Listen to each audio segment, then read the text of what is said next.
प्रणाम, नमस्कार। सभी को प्रणाम। आज बहुत दिनों बाद आपके पास आने की इच्छा हुई। एक प्रसंग आता है, एक दृष्टांत आता है रामचरितमानस में। और दृष्टांत कुछ इस प्रकार है कि सभी वानर सीता की खोज के लिए जा रहे हैं और सीता की खोज करने की इस लालसा में सब वानर समुद्र के किनारे इकट्ठा हुए हैं, परंतु सीता जी का पता नहीं मिल रहा है। और जब सीता जी का पता नहीं मिल रहा है तो सारे वानरों ने ये सोचा कि यदि हम सीता का पता लेकर नहीं जाएंगे तो हमें सुग्रीव मार डालेंगे, क्योंकि सुग्रीव ने ये वादा किया है भगवान श्री राम से कि मैं जो है सीता की खोज कराऊंगा, और अगर सीता का पता नहीं मिलता है तो हम मारे जाएंगे, और नहीं और मिल जाता है तो इतना समय हो जाता है, इतना समय गुजर जाएगा कि हम यहाँ नदी के किनारे बैठे बैठे सीता की तलाश में स्वयं जान देते हैं कि भूख के मारे मर जाएंगे। यही सब सोचते सोचते सारे बानरों ने एक इच्छा जाहिर की कि क्यों ना हम सब लोग सामूहिक आत्महत्या कर लेते हैं, क्योंकि इधर भी मरना है उधर भी मरना है। ये बानरों की सोच हमारे और आपके जीवन की सोच है। जब व्यक्ति को कहीं कुछ नजर नहीं आता, कहीं कुछ दिखाई नहीं देता, तो वो इस प्रकार की बात शुरू कर देता है कि क्यों ना उसको जीवन को त्याग देना चाहिए। और वास्तव में त्याग देने के पीछे कारण क्या है? हमारा मनोवैज्ञानिक कारण क्या है? मनोवैज्ञानिक कारण ये है कि हम अपनी बुराइयों को, अपनी कमजोरियों को इतना बढ़ा चढ़ा कर देखने लगते हैं, इतना ज़्यादा सोचने लगते हैं उसके बारे में कि हमें अपनी अच्छाइयाँ दिखाई देना बंद हो जाती हैं। बानर की सेना पवन तनय हनुमान जी, पवन पुत्र हनुमान जी की अध्यक्षता में सीता की खोज करने के लिए गई है, परंतु हर बानर इस बात से परेशान है कि सीता जी को तो उसे ही खोजना है, और इस भार से वो दबा जा रहा है कि सीता जी मिल नहीं रही हैं, और यदि सीता जी नहीं मिलेंगी तो उसके प्राण सुग्रीव ले लेंगे। हमारे आपके जीवन में भी कभी कभी ये होता है कि हम ऐसे कामों के लिए स्वयं के ऊपर दबाव ले लेते हैं जो वास्तव में पूर्ण रूप से हमारे अधिकार क्षेत्र में नहीं है। और हुआ क्या, सारे बानरों ने सोचा कि वो आत्महत्या कर लेंगे। जब भी हमारे जीवन में इस प्रकार की बात आएगी कि अपनी कमियों को हम बढ़ा चढ़ा कर देखेंगे, और इतना बढ़ा चढ़ा कर देखेंगे कि उसमें हमारे अंदर की अच्छाइयाँ, हमारे अंदर के जो जो हमारे हमारी जो अपनी हमारी ताकत है वो न दिखाई देने लगे, तो व्यक्ति आत्महत्या करने की सोचने लगता है, सुसाइड करने की सोचने लगता है। और इस आत्महत्या करने की सोच से किसी को बचाया कैसे जा सकता है? आज कोरोना काल के बाद तमाम लोगों ने जो अपने जिनकी कार्यशैली बदल गई है, जिनकी जीवन शैली बदल गई है, वो इस प्रकार की बात अनायास ही सोचने लगे। सारे बानरों ने जब देखा कि अब कोई प्राण नहीं बचने वाला है और इस प्रकार की बातें करने लगे, कुछ बानर रोने लगे। एक संपाति नाम का पक्षी था जिसके पंख जले हुए थे, जो जटायु का भाई भी था। वो ऊपर कंदरा में बैठा हुआ था। उसने बाहर निकल के देखा कि अरे इतने ज्यादा बानर आत्महत्या करने वाले हैं, आज तो बहुत दिनों बाद भोजन दिया भगवान ने। संपाति बानरों की आत्महत्या को अपने लिए कितना पॉजिटिव तरीके से लग रहा है, कितने कितने अच्छे तरीके से ले रहा है। ये सारे बानर आज मर जाएंगे तो एक बहुत दिनों तक हम जो भूखे रहे हैं, जो हम शिकार नहीं कर पाए हैं, ईश्वर ने सारा शिकार हमें दिया है। तो आत्महत्या जहां बानरों के लिए जीवन से छुटकारा है, वहीं संपाति के लिए जीवनदायी है। और अंततः हुआ क्या? अंत हुआ ये कि जब संपाति ने भगवान राम की कथा सुनाई, जटायु की कथा सुनी और राम की कथा सुनाई, और किस प्रकार से रावण लेकर उसको कहाँ गया था, और जब बजरंगबली को उनके उनके पावर्स के बारे में बताया, उनकी शक्तियों के बारे में बताया, तो बजरंगबली उस राम की कथा की कृपा से समुद्र को पार करते हैं और सीता की तलाश करते हैं। राम कथा जो जीवन के तमाम प्रकार के कष्ट को अनायास ही दूर कर देती है। और एक विचित्र पहलू और देखने योग्य यहाँ पर यह है कि सारे बांदरों को मरने की तो उन्होंने इच्छा कर दी, पर मरने के साथ साथ एक डर उनके मन में पैदा हो गया, जो हमारे और आपके जीवन में भी होता है। और वो डर क्या था? वो डर ये था कि जब हम मर जाएंगे, जब हम आत्महत्या कर लेंगे, तो हमारे शरीर का क्या होगा, हमारे बॉडी का क्या होगा। और सबने सोचा कि अरे ये पक्षी जो है ये हमारे बॉडी को खींच खींच कर खाएगा, नोच नोच कर खाएगा, और कई वर्षों तक खाता रहेगा, कई सालों तक खाता रहेगा। तो उनके अंदर भय व्याप्त हो गया, बंदरों के अंदर भय व्याप्त हो गया।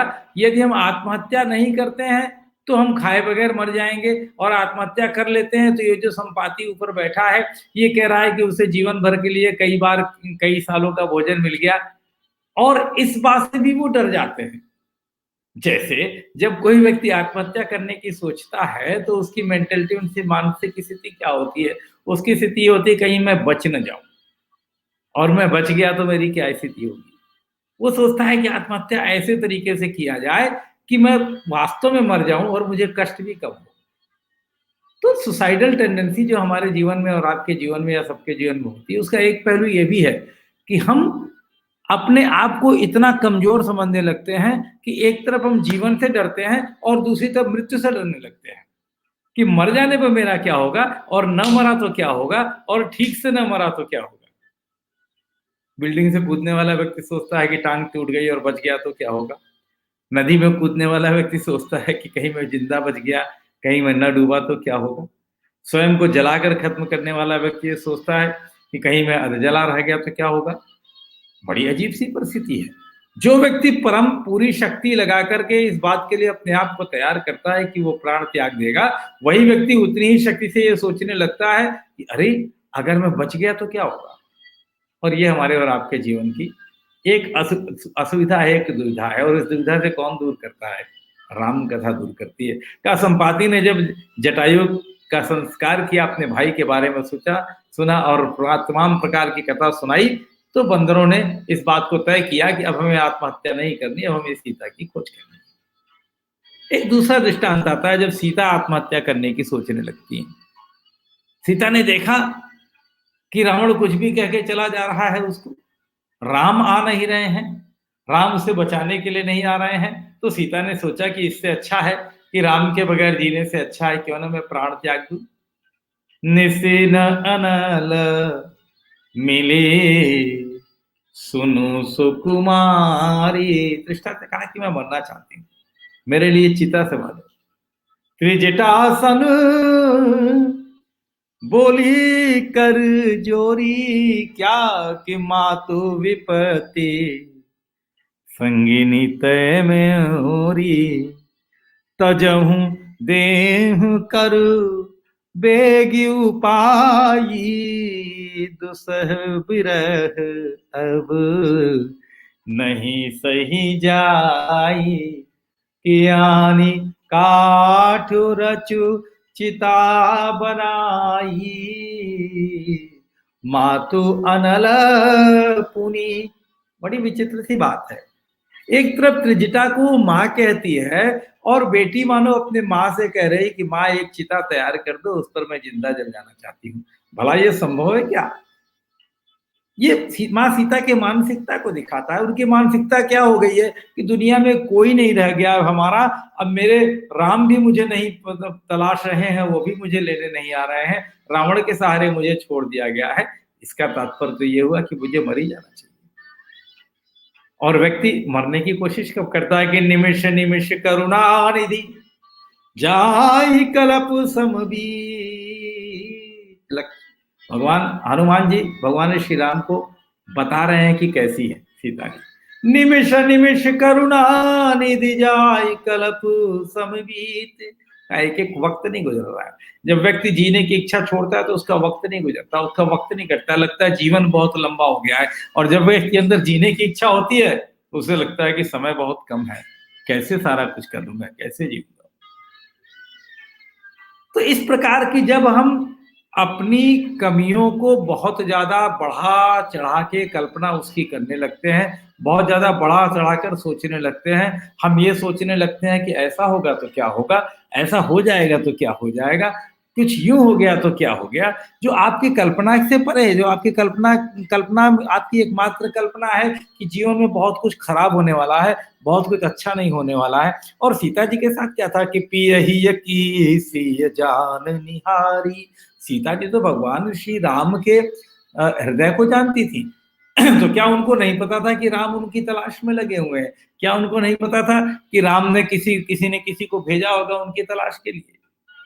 लेकिन जब कल्पनातीत मानसिकता अपनी कमजोरी को इतना बड़ा कर देता है, व्यक्ति के अंदर कमजोरी को इतना बड़ा कर देता है कि उसे जीवन बहुत खराब लगने लगता है, उसे जीने की इच्छा समाप्त होने लगती है, तो वो आत्महत्या की तरफ जाने लगता है। और आत्महत्या से बचाता कौन है? कहा कि जब मुद्रिका डाली हनुमान जी ने, तो सीता ने पूछा कि मुद्रिका कहाँ से आई? लगता है कोई राम को लगता है किसी ने राम की हत्या कर दी और उनकी मुद्रिका निशानी के रूप में ले आया है।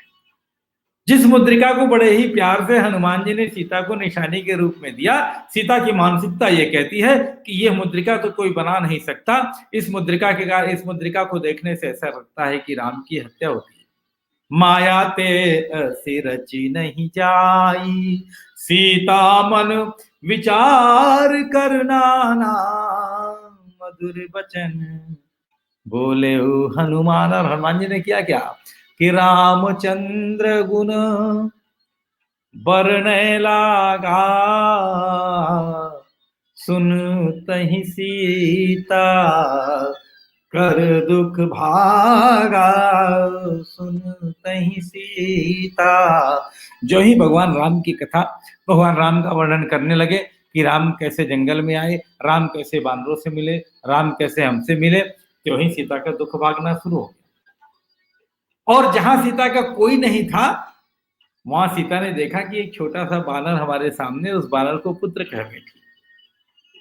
व्यक्ति की मानसिकता जिसका कोई कुछ ना हो, जिसका उसको भी अपना बना ले, यह व्यक्ति की मानसिकता हमेशा पॉजिटिव मानसिकता होती है। और सब कुछ होने के बाद यदि उसकी छोटी सी अपने अंदर आने वाली कमजोरी यदि उसे बहुत बड़ी दिखाई दे, समय काल परिस्थिति के अनुसार वह कमजोरी उसे उसके अंदर की सोच को बहुत ही नेगेटिव कर दे, तो व्यक्ति आत्महत्या की कोशिश करता है। तो तात्पर्य क्या हुआ? तात्पर्य यह हुआ कि जब हम किसी को अकेला पाएं, जब हमें लगे कि उसकी टेंडेंसी सुसाइडल होनी जाए, तो उसे भगवान राम की कथा की तरफ ले चलें, उसे ईश्वर की शक्तियों की तरफ ले चलें, उसके अंदर क्या शक्ति है वो उसे बताने की कोशिश करें और उसका सानिध्य दें, जिससे कि वो आपसे अपना एक रिश्ता जोड़ सके।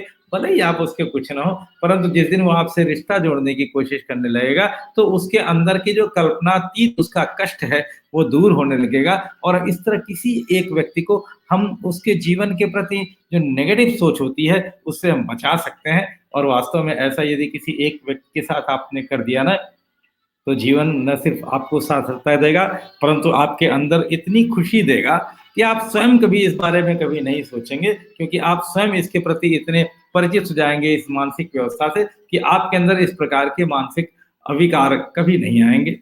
बोलिए सियावर रामचंद्र की जय। Thank you.